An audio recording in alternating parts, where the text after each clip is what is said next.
Welcome back, everyone. Bevy is a simple data-driven game engine built in Rust. Let's dive into some core concepts that make Rust and Bevy a powerful tool for game development. Rust is designed for system-level programming, offering low-level control without sacrificing high-level convenience. Rust's ownership model guarantees thread safety and enables fearless concurrency, allowing you to write concurrent code more easily. Rust ensures memory safety and eliminates data races while maintaining performance close to that of C. Bevy uses ECS architecture, which decouples entities, components, and systems, making it easy to manage game state and logic. You can also write your game once and deploy it across multiple platforms, including Windows, Mac, Linux, and web. Bevy provides powerful tools for real-time rendering, making it suitable for graphic-intensive applications. To harness the full power of Rust and Bevy, it's crucial to understand some key concepts in Rust. Rust ensures memory safety without a garbage collector.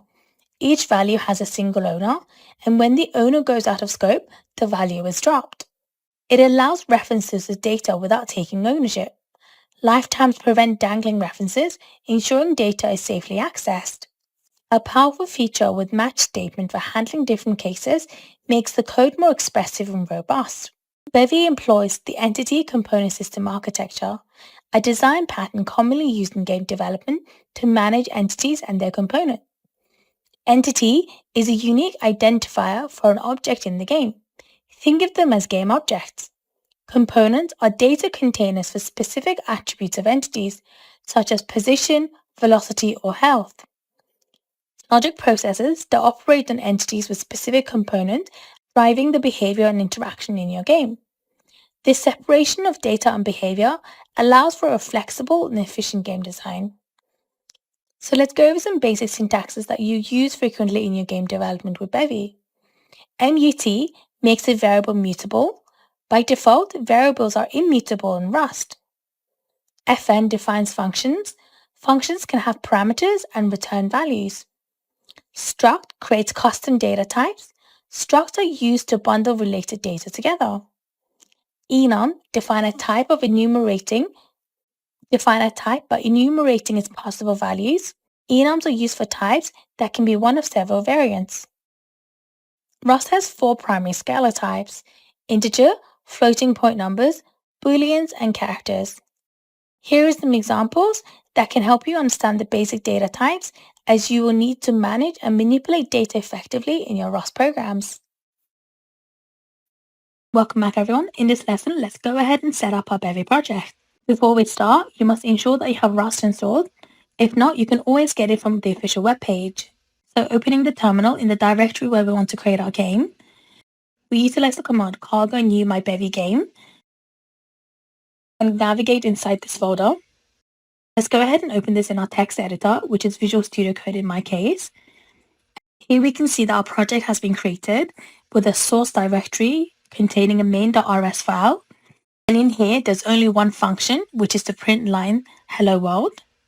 And in the cargo file, it contains information about the necessary packages and dependencies we need for this game. Under the dependencies, we want to add Bevy equals 0.14, which is the version we'll be utilizing. Opening the terminal once again, we utilize cargo run, which is a command provided by Cargo, the Rust package manage and build system. This will compile our Rust project, ensuring all the source files are up to date. It compiles both the project code and the dependencies listed in our cargo.toml file.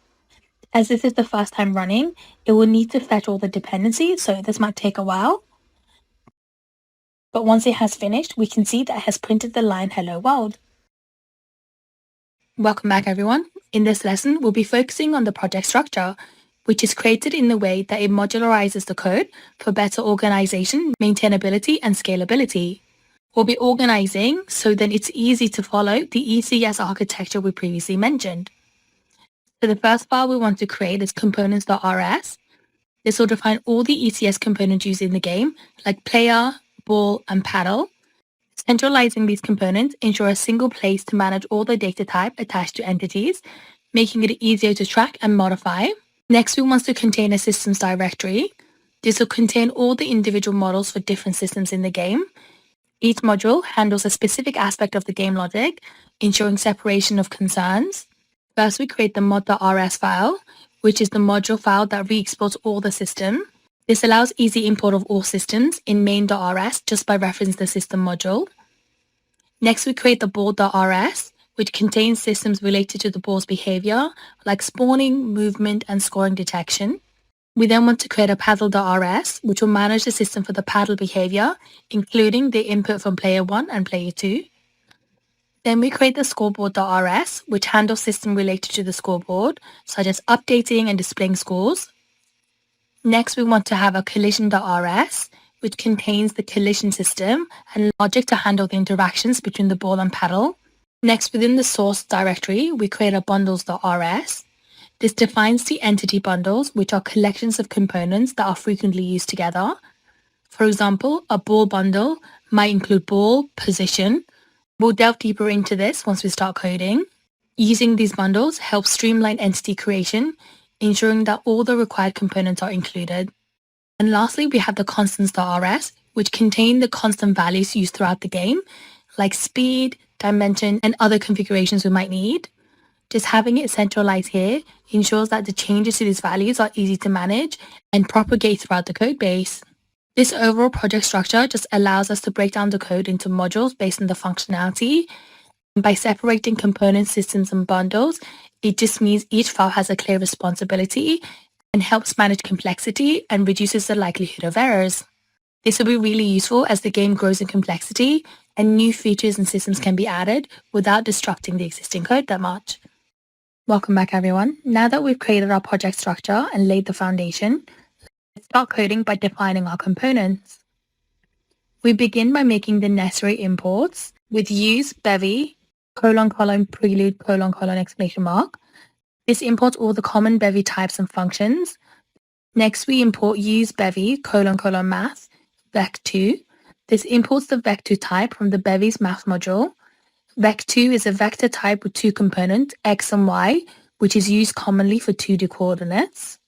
Then we want to utilize hashtag derive component. This macro automatically implements the necessary traits for the structure to be used as a component in Bevy's ECS. So the first one is player1, which will define a public struct named player1. This struct has no fields and its primary purpose is to serve as a tag or a marker component to identify entities representing player 1. Following the same pattern, we want to create player 2 as well as player 1 score, which will be utilized to keep track of player 1 score, and the same for player 2 score. Next, we want to define a pub enum scorer, which will have two variants of player 1 and player 2. This will be used to indicate which player scored. Then we want to create a component of a ball, which will be a component of its own. And then we want to create a component of paddle, which we will later create two instances of for each player. Then we also want to have a struct of boundary. This will be utilized to ensure the top and the bottom of our screen has a boundary, and the balls won't just fly out our screen when we're playing the game. Then we want to create another component, which is a pub struct position, but this contains a data, which means these are used to store data associated with the entity. The same with the velocity, it will have a struct that wraps around vec2. This will be utilized to store the velocity, aka speed and direction of an entity in a 2D space. Next, we have shape. This will be used to store the size or the dimensions of an entity in a 2D space. And next, we want to have an event of scored, which takes in the scorer. This means the struct is used to create events indicating that a player has scored. We also want to have a pub struct score, which will be a derive of resource default. This macro automatically implements the necessary traits for the struct to be used as a resource, and this will have two fields, player 1 and player 2. This means that the score will be created as a resource that will keep track of the scores for player 1 and player 2. Now that we've created the different components needed for our game, let's define all the constants, which will be utilized throughout our development. We define pub const ball size, and in Rust, pub is just a keyword that makes the item public, meaning it's accessible by the other modules. So the ball size will be F32, which is a floating type, and we want this to be equal to 5. Next, we want to define the paddle width, which will also be a floating type. And for now, let's say this is just 5 as well. And to correspond with the paddle width, we want to define the paddle height, which will again be a floating type. And let's say for now, it's equal to 5. Next, as well as size, there needs to be some speed. So let's define pub const ball speed, which again is a floating type of F32. And let's define this to be equal to 5. As well as the ball speed, as the paddles will be moving up and down, depending on the player input, we want to define the paddle speed.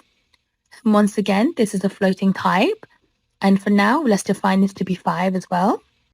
Next, let's define the boundary height, meaning the height we want on top and bottom. That will be like a border for our game. And this will be a floating type. And for now, let's say this is 20. Just moving back up to the paddle width and height, as we want this to be sort of a rectangle shape, I'm going to define the paddle width to be 10 and the paddle height to be 50. But again, as we develop, you can change these numbers to suit the size and shape you want. Now that we've defined our constants, let's go ahead and create our bundles. Let's begin, as usual, by making the necessary imports.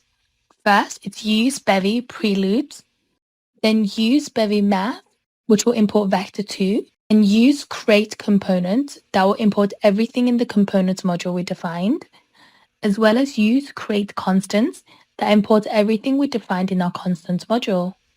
Bundles in Bevy are collections of components that are often used together. They help in reducing boilerplate code when spawning different entities. So let's begin by defining a derived bundle, which again gets all the necessary traits for the struct to be used as a bundle in Bevy's ECS. We define this to be public struct of ball bundle, and here we want to define all the components associated with the ball entity.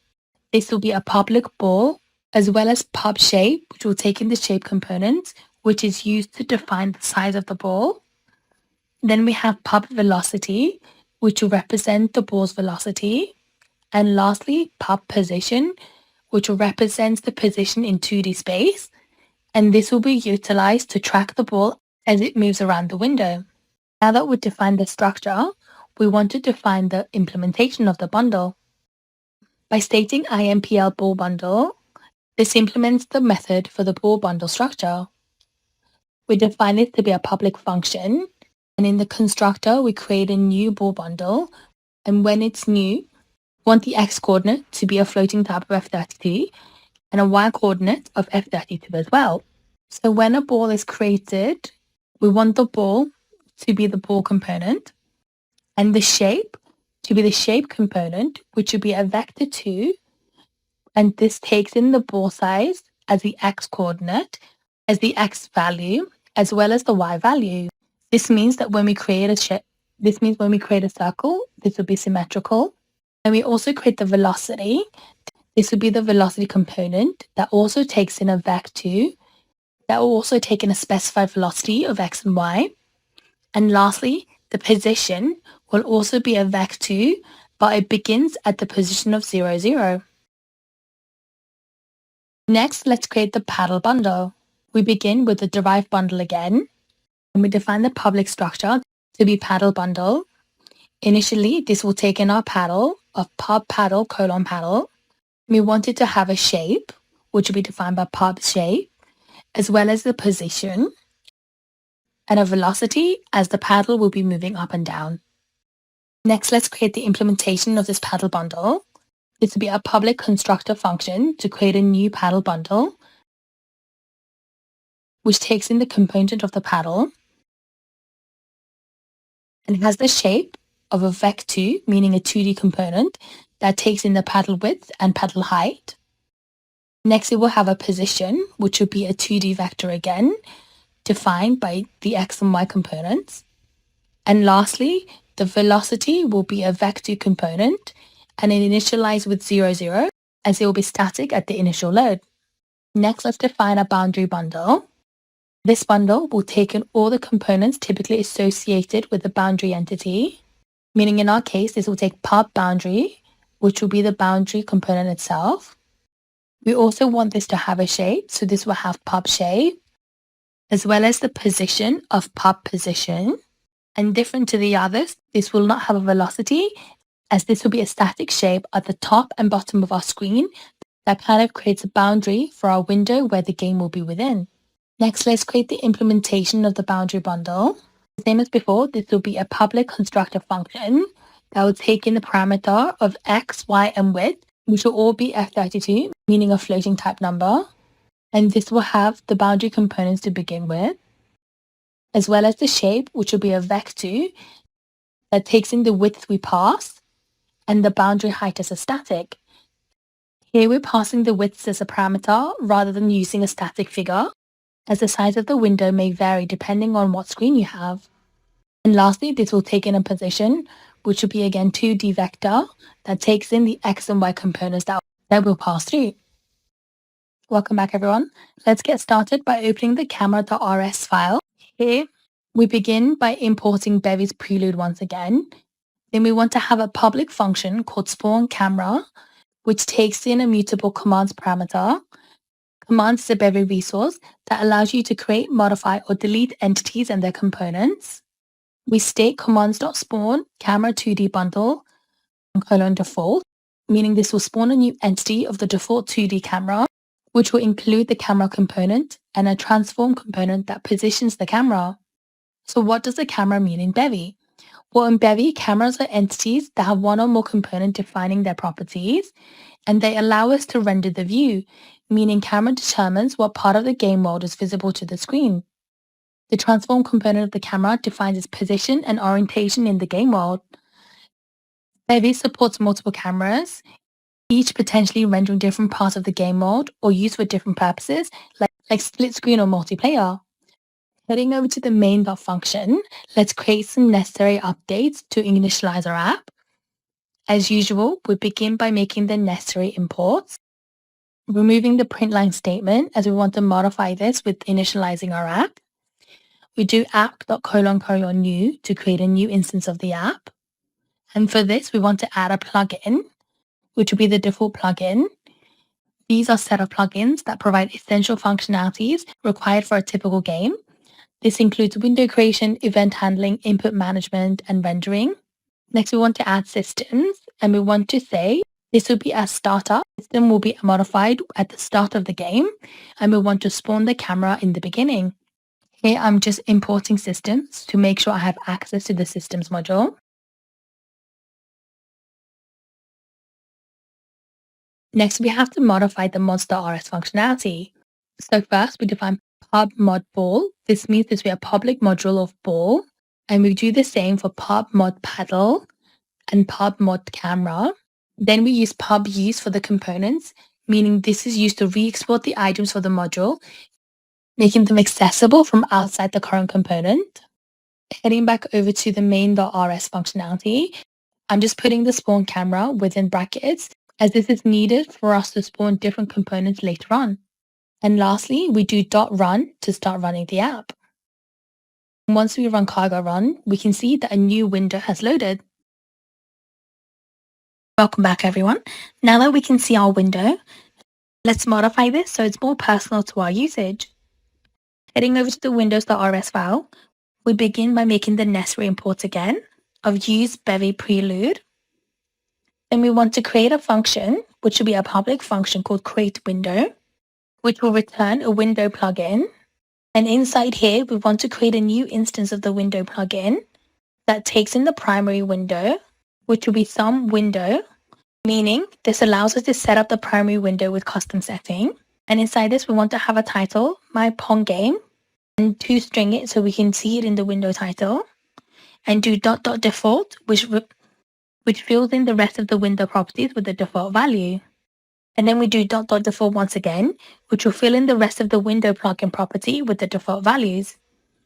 Heading over to the main.rs functionality, on top of the default plugins, we want to set the create window, which is the functionality we just created, meaning utilize the default plugin, but use the create window functionality to create our custom windows. Next, we want to head over to the mod.rs file and ensure we define pub mod window as well as pub use window, meaning the module of the window can be accessed and used by other parts of the project.